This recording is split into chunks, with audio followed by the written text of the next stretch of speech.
Hi friends, welcome back to my channel. ఇవాల్టి top interesting movie news ఏంటో చూద్దాం. మరి కొన్ని సినిమాలు తీసేటప్పుడు ఏమీ ఆలోచించకపోయినా రిలీజ్ అయ్యాక ప్రేక్షకులు బ్రహ్మరథం పట్టేలా చేస్తాయి, కల్ట్ క్లాసిక్ గా నిలిచిపోతుంటాయి. అలాంటి సినిమాలే 1982లో విడుదలైన డిస్కో డాన్సర్. దీన్ని సినిమా అనే కంటే సంచలనమని అనాలేమో, ఎందుకంటే మిథున్ చక్రవర్తిని రాత్రికి రాత్రే స్టార్ హీరోని చేసింది ఈ సినిమా. ఇందులో పాటలు, డాన్సులు, స్టెప్పులు, కథ అన్ని ప్రేక్షకులను బాగా ఆకట్టుకున్నాయి. డిస్కో డాన్సర్ సినిమాలోని పాటలు ఇప్పటికీ అక్కడక్కడ వినిపిస్తూనే ఉంటాయి. ముఖ్యంగా కోయి యహా నాచే నాచే, ఆమె డిస్కో డాన్సర్ వంటి పాటలు బాగా పాపులర్ అయ్యాయి.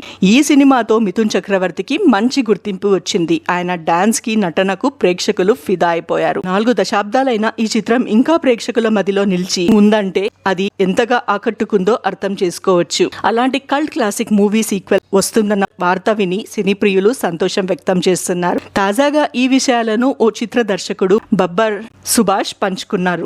డిస్కో డాన్సర్ విషయంలో షమారు ఎంటర్టైన్మెంట్స్ తో 2 ఏళ్లగా నడుస్తుందని, ఇటీవలే బాంబే హైకోర్టు తనను అనుకూలంగా తీర్పు ఇచ్చిందని సుభాష్ తెలిపారు. ఈ సినిమా విషయంలో షమారుకి కొన్ని హక్కులు ఇచ్చిన రచయితగా, దర్శకుడిగా పూర్తి హక్కులు తనవేనని ఆయన వెల్లడించారు. ఈ నేపథ్యంలోనే ఆ చిత్రానికి సీక్వెల్ ఆలోచన చేస్తున్నట్లు తెలిపారు. డిస్కో డాన్సర్ సీక్వెల్ లో హీరోగా చేసేందుకు తన దృష్టిలో 2 హీరోలున్నారట. వారిలో ఒకరు రణ్వీర్ కపూర్, ఇంకొకరు అల్లు అర్జున్. వాళ్ళిద్దరూ డాన్స్ అద్భుతంగా చేస్తారని, అందుకే వారిలో ఒకరిని హీరోగా తీసుకుంటే ఆ పాత్రకు న్యాయం చేస్తారని సుభాష్ తెలిపారు. ఆయన ప్రకటనతో అల్లు అర్జున్ ఫ్యాన్స్ సంతోషం వ్యక్తం చేస్తున్నారు. ప్రస్తుతం తెలుగు సినీ పరిశ్రమలో అల్లు అర్జున్ ని డాన్స్ కి ఐకాన్ అంటారు. ఆయన డాన్స్ కి ఎంతో మంది అభిమానులున్నారు. అలాంటి హీరోకి డిస్కో డాన్సర్ లాంటి మూవీ పడితే రేంజ్ ఎక్కడికో వెళ్లిపోతుందని అంటున్నారు. అయితే మరోవైపు disco dancer 2 story screen play కోసం ప్రముఖ రచయిత విజేంద్ర ప్రసాద్ గారిని సంప్రదించాలని అనుకుంటున్నట్లు సుభాష్ చెప్తున్నారు. షమరుతో వివాదం మొదలు కాకముందే